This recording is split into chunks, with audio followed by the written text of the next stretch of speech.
आज हम देखेंगे 3.1 का क्वेश्चन, परमीकरण कक्षा 9 भाग 1 अध्याय नंबर अर्थात प्रश्नावली 3.1। इसका सवाल हमें देखना है। जैसे सवाल नंबर 1, सवाल नंबर 1 क्या है, √10 मल्टीप्लाई बाई √10 इंटू √15 ये दिया गया है। कह रहा है इसका मान ज्ञात कीजिए। अगर ध्यान से देखते हैं कि अगर इसमें मान पूछ रहा है तो ये जो वैल्यू दी गई है ये रूट में है 10 और ये क्या है, ये भी √10 है और दोनों के बीच में संबंध कैसा, गुणे का संबंध है। यदि इन दोनों के बीच में गुणे का संबंध है तो इसको हम कैसे सॉल्व कर सकते हैं, इन दोनों को एक ब्रैकेट में लिख सकते हैं। अगर इन दोनों के बीच में गुणे का चिन्ह है तो इसको हम लिख सकते हैं 10 और इंटू कितना लिख सकते हैं 15। अब इन दोनों का हमें क्या करना है, अगर यहाँ पर भी देखें तो 10 का वर्गमूल निकालना है और 15 का देखें तो इसका भी वर्गमूल ही निकालना है। तो इसको हम इस तरह से लिख सकते हैं, हमारा मान निकालना और आसान हो जाएगा और भी ज़्यादा, पहले से ज़्यादा। तो ये कितना हो जाएगा 15 और ये 10। अगर इसको हम मल्टीप्लाई करेंगे तो ये लिख सकते हैं गुणे में 2 इंटू 5, 5 दूनी 10 आ जाएगा और गुणा, और ये कितना हो जाएगा 3 गुणे 5 हो जाएगा। अब यहाँ पर देखते हैं कितनी संख्याओं का जोड़ा बन रहा है, क्योंकि ये वर्गमूल का चिन्ह है और इसका मतलब वर्गमूल का चिन्ह है तो हमें दी गई संख्या का वर्गमूल निकालना है।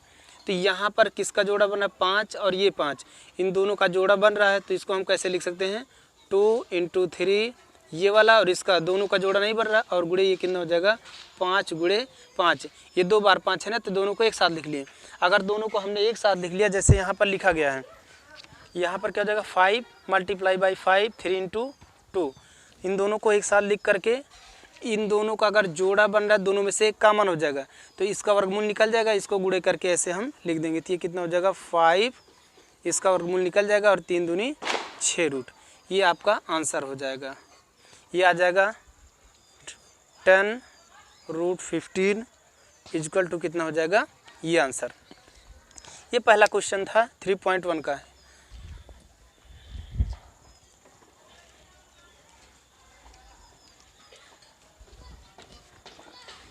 क्वेश्चन नंबर 2 हो जाएगा √12 मल्टीप्लाई बाई √18। इसका हमें क्या निकालना है, वर्गमूल, क्योंकि यहाँ पर क्या है कोई भी संख्या नहीं लिखी गई है तो इसका मतलब क्या निकालना है, वर्गमूल निकालना है।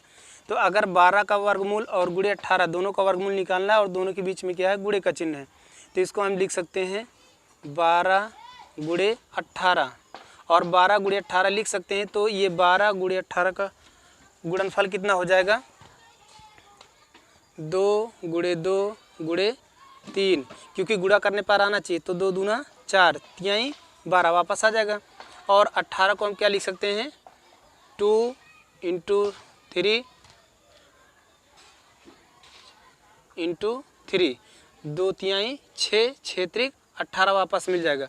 और हमें गुणनखंड ऐसा करना है कि एकदम मिनिमम करना है, छोटे से छोटे रूप में, जिसे हम अभाज्य गुणनखंड कहते हैं, क्योंकि उसके बाद वो टूटना नहीं चाहिए, एकदम मिनिमम रूप।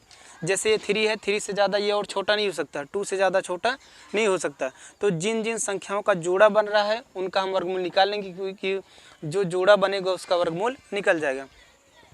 तो यहाँ पर हम क्या लिख सकते हैं, इसको 2 का जोड़ा बन रहा है, इनको एक साथ लिख लेते हैं 2 इंटू 2, और उसके बाद इन 3 को इसका जोड़ा नहीं बन रहा है, इसको लास्ट में लिख लेते हैं 3 इंटू 3, इसका दोनों को एक साथ ले लिए, और बाकी जो जोड़ा नहीं बन रहा है उसको एक साथ। तो ध्यान से देखो कितनी बार 3 है, 1 2 3, 3 बार 3 है कि नहीं, 1 2 3, 1 2 3, 2 बार 3 बार 2 है, 1 2 3 हो गया।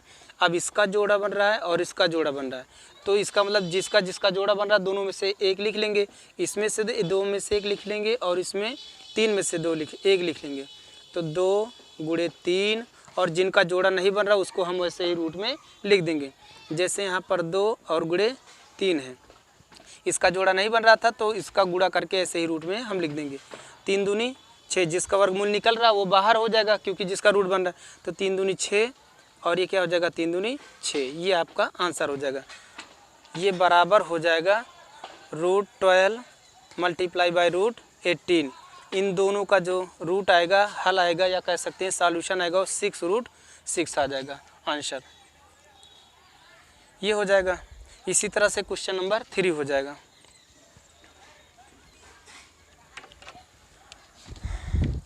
क्वेश्चन नंबर 3 में हो जाएगा 2 + √3 ये दिया है। कह रहा है इसका परमीकरण गुणनखंड ज्ञात कीजिए।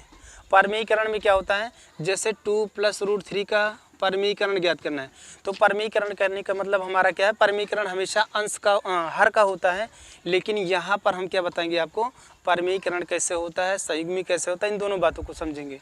तो 2 + √3 इसका क्या हो, अगर संयुग्मी निकालें, इसका संयुग्मी हो जाएगा, इसी प्लस की जगह पर माइनस हो जाएगा, तो प्लस क्या हो जाएगा, ये -√3 हो जाएगा।